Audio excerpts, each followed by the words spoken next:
প্রচণ্ড গরমে আইসক্রিম আর শরবত ছাড়া কিন্তু কারোরই চলে না। সব সময় বাইরে থেকে বা দোকান থেকে কিন্তু আইসক্রিম শরবত কিনে দেওয়াটা বাচ্চাদের জন্য ভালো না, আবার আমাদের বড়দের জন্য ভালো না। এখন সবাই স্বাস্থ্য সচেতন, তাই সবাই একটু বাড়িতে তৈরি করা জিনিসই খেতে চায়। তো বাড়িতে হোমমেড ফ্রুটি এভাবে তৈরি করুন। খুব বেশি কিন্তু উপকরণ লাগে না, জাস্ট আমার চিনি থাকে। আর কাঁচা পাকা আমের সময় একবার তো এই হোমমেড ফ্রুটি তৈরি করে দেখতেই পারেন। ফ্রিজে রেখে দেবেন, 7 দিন পর্যন্ত কিন্তু ভালো থাকবে। রেশিও হচ্ছে একটা কাঁচা আমে 2টো পাকা আম। পাকা আমটা দেখুন অনেক বড় সাইজের, তাই একটা কাঁচা আম নিয়েছি আর 4টে মিডিয়াম সাইজের পাকা আম নিয়েছি। পাকা আমটার ফ্লেভার যদি খুব ভালো হয়, ফ্রুটিটাও কিন্তু খেতে খুব ভালো হবে। তো পাকা আমটাকে আমি এভাবে পাল্পটাকে নিয়ে নিচ্ছি। অবশ্যই আমগুলোকে আধ ঘন্টা থেকে 1 ঘন্টা জলে ভিজিয়ে রাখতে হবে, কারণ বেশিরভাগ সময় দেখা যায় যে আমগুলো কার্বাইড দিয়ে পাকানো হচ্ছে, সেক্ষেত্রে কিন্তু জলে ভিজিয়ে রাখলে পরে ক্ষতিটা একটু কম হয়। তো এখানে আমের পাল্পটাকে আমি নিয়ে নিচ্ছি। যদি মনে হয় আপনার কাছে সবকটা আমের সাইজ একই রকমের, সেক্ষেত্রে একটা কাঁচা আমে 2টো পাকা আম নেবেন। এটাই কিন্তু রেশিওটা থাকবে, তাহলে শরবতটা খেতে অনেক বেশি ভালো হবে। এখানে কাঁচা আমটার খোসা ছাড়িয়ে নিচ্ছি আর একদম ছোট্ট ছোট্ট পাতলা পাতলা টুকরো করে নিচ্ছি। যেহেতু সেদ্ধ করব, সময়টা কম লাগবে। চপিং বোর্ডে করতে পারেন অথবা বটি দিয়েও কেটে নিতে পারেন। আমি এভাবে কেটে নিচ্ছি, একদম ছোটো ছোটো পাতলা পাতলা করে কিন্তু আমগুলোকে কুচিয়ে নিচ্ছি বলতে পারেন। ব্যাস, এখানে পাকা আম থেকে পাল্প নিয়ে নিয়েছি আর কাঁচা আমটাও কুচিয়ে নিয়েছি। তো এখানে আমের কাজ কিন্তু মোটামুটি এখন মিটে গেছে। এটা হয়ে গেলে গ্যাসের ফ্লেমে একটা কড়াই বসিয়ে নেব। আচ্ছা, এটা দুভাবে করা যায়, 2টো পদ্ধতিতে করা যায়।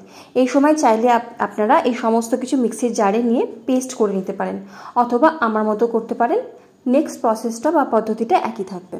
যদি পেস্ট করেন, এই সময় কড়াইতে পেস্টটা দেবেন, আর যদি আমার মতো করেন কড়াইতে এইভাবে টুকরোগুলো দেবেন। কড়াইয়ের মধ্যে টুকরোগুলো দিলাম, এর মধ্যে 1 চিমটি মতো নুন দিচ্ছি। এতে কোনো নোনতা হবে না, বরং টেস্টটা একটু ব্যালেন্স হবে। আর নুন দেওয়ার জন্য আম থেকেও জল ছাড়বে। আম থেকে জল ছাড়লে কাঁচা আমটা এই জলেই সেদ্ধ হয়ে যাবে। এখানে আর কোনো রকম এখন জল অ্যাড করতে হবে না। 1 চিমটি নুন দিয়ে ভালো মতো মিশিয়ে নিয়ে ঢাকা দিয়ে দিচ্ছি যতক্ষণ না কাঁচা আমটা সেদ্ধ হচ্ছে। অবশ্যই একবার কড়াই ঢাকনাটা খুলে নাড়াচাড়া করে দেবেন, যাতে কোনোভাবে আমটা কড়াই তলায় ধরে যেতে না পারে। অনেক ছোটো ছোটো করে কুচিয়েছিলাম আমটা, 4-5 মিনিটের মধ্যে সেদ্ধ হয়ে যাবে। দেখুন আমগুলো কিন্তু একদম ট্রান্সপারেন্ট হয়ে গেছে। এবারে কিন্তু এখানে দিয়ে দেবো চিনি। কাঁচা আমটা কেমন টক, পাকা আমটা কেমন মিষ্টি, সেই আন্দাজে চিনিটা দিতে হবে। আমি এখানে আপাতত 250 গ্রাম মতো চিনি দিলাম। চিনিটা ভালো মতো মিশিয়ে গেলে একবার টেস্ট করে দেখবেন, যদি মনে হয় টক লাগছে খুব বেশি, তাহলে আর একটু চিনি অ্যাড করে দেবেন। চিনিটা ভালো মতো মিশিয়ে একদম গলিয়ে নিতে হবে চিনিটাকে। দেখুন চিনিটা একদম রসের মতো কিন্তু হয়ে গেছে। আমগুলো একদম গলে গেছে। ব্যাস, আর এখানে কিছু করার দরকার নেই, জাস্ট গ্যাসের ফ্লেমটাকে কিন্তু বন্ধ করে দেবো। কোনো রকম জল ব্যবহার করিনি। আম থেকে যে জল ছেড়েছে আর চিনির যে রসটা, তাতেই কিন্তু এরকম একটু পাতলা হয়েছে। আমি ডায়েরির একটা বড় পাত্র নিয়েছি, তার উপরে একটা ছাঁকনি রেখেছি। এর মধ্যে এই আমের মিশ্রণটা নিলাম, নিয়ে ছেঁকে নেব ভালো মতো, যাতে আমের আঁশ থাকলে পরে সেগুলোকে বাদ দিয়ে দিতে পারি। যদি আপনারা আমের পেস্ট করে নিয়ে তারপরে জাল করেন, তবুও একবার কিন্তু এই সময় একবার ছেঁকে নেবেন। ছেঁকে নিলে কী হবে, শরবতটা অনেক বেশি মসৃণ বা স্মুথ হবে, মুখে কোনো দানা দানা পড়বে না। দোকানে কেনা ফ্রুটিতে কোনো দানা দানা থাকে না, তো বাড়িতে তো সেরকমভাবেই তৈরি করতে হবে, তাই জন্যই ছেঁকে নেওয়া। তো ভালো মতো কিন্তু ছেঁকে নিচ্ছি। আমটাকে দেখুন ভালো মতো ছেঁকে নিয়েছি। এই যে আঁশগুলো পড়ে আছে, এগুলোকে কিন্তু বাদ দিয়ে দেবো, আর এই জন্যই ছেঁকে নেওয়া। এবারে মিশ্রণটা তো গরম গরম অবস্থাতেই আমি এখানে ছেঁকে নিলাম, তো পেস্টটা বেশ গরমই আছে। আমি একটা হুইস্ক নিয়েছি, সেটা দিয়ে ভালো মতো ফেটিয়ে নিচ্ছি, যাতে যদি কোনো এখানে দলা পাকিয়ে থাকে সেটা ভেঙে দিতে পারি, একদম স্মুথ করে দিতে পারি। ফ্রিজের মধ্যে 1 লিটার বেশ ঠান্ডা জল রেখে দিয়েছিলাম, সেই ঠান্ডা জল দিচ্ছি। যতটা পাতলা করবেন শরবতটা, ততটা পরিমাণ জল দিতে হবে। জলের সাথে ভালো মতো মিশ্রণটা মিশিয়ে নিলাম। ব্যাস, রেডি আমাদের হোমমেড ফ্রুটি। একটা পাত্রের মধ্যে ঢেলে নিচ্ছি, আর এর মধ্যে বেশ কিছুটা বরফ দিয়ে দেব। ঠান্ডা যতটা চাইবেন সেই আন্দাজে বরফটা দিয়ে দেবেন।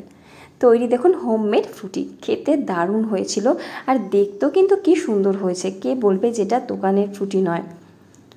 চলুন এবার সার্ভ করার পালা। তবে সার্ভ করার আগে আমি আবারও কিন্তু ফ্রিজের মধ্যে রেখে দেবো কিছুক্ষণ, যাতে বেশ ভালো মতো ঠান্ডা হয়, যেহেতু মিশ্রণটা গরমই কিন্তু ছিল। ইচ্ছা হলে বরফের টুকরো দিয়ে সার্ভ করুন, অথবা বরফের টুকরো ছাড়া সার্ভ করুন। আমি একটা গ্লাসে বরফ দিয়ে সার্ভ করছি। ভিডিওগুলো কেমন লাগছে জানাবেন। ভিডিও ভালো লাগলে লাইক, কমেন্ট, শেয়ার, সাবস্ক্রাইব করে পাশে থাকবেন। আপনাদের কমেন্টে আমি উৎসাহিত হব নিত্য নতুন ভিডিও আপনাদের কাছে নিয়ে আসার। আর যদি কোনো রান্নার ভিডিও আমার থেকে দেখতে ইচ্ছা করে, সেটাও কিন্তু আমাকে কমেন্ট বক্সে জানাতে ভুলবেন না। সকলে ভালো থাকুন, সুস্থ থাকুন, হাসি খুশি থাকুন। আজকের ভিডিওটা শেষ করছি এখানেই। ধন্যবাদ।